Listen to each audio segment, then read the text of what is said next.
Hello everyone, today we're going to talk about 5 tips that will help you focus better, organize your routine and get good grades. So let's right away jump in. The first thing that you need to do is make a schedule for yourself.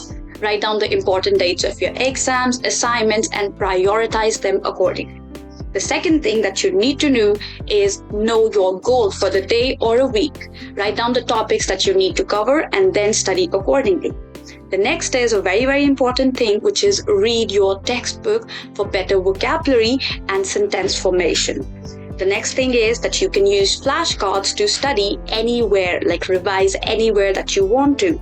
And the last is use Pomodoro technique, which is study for 25 minutes and then rest for next 5. This can be done in a long run and it will help you focus better.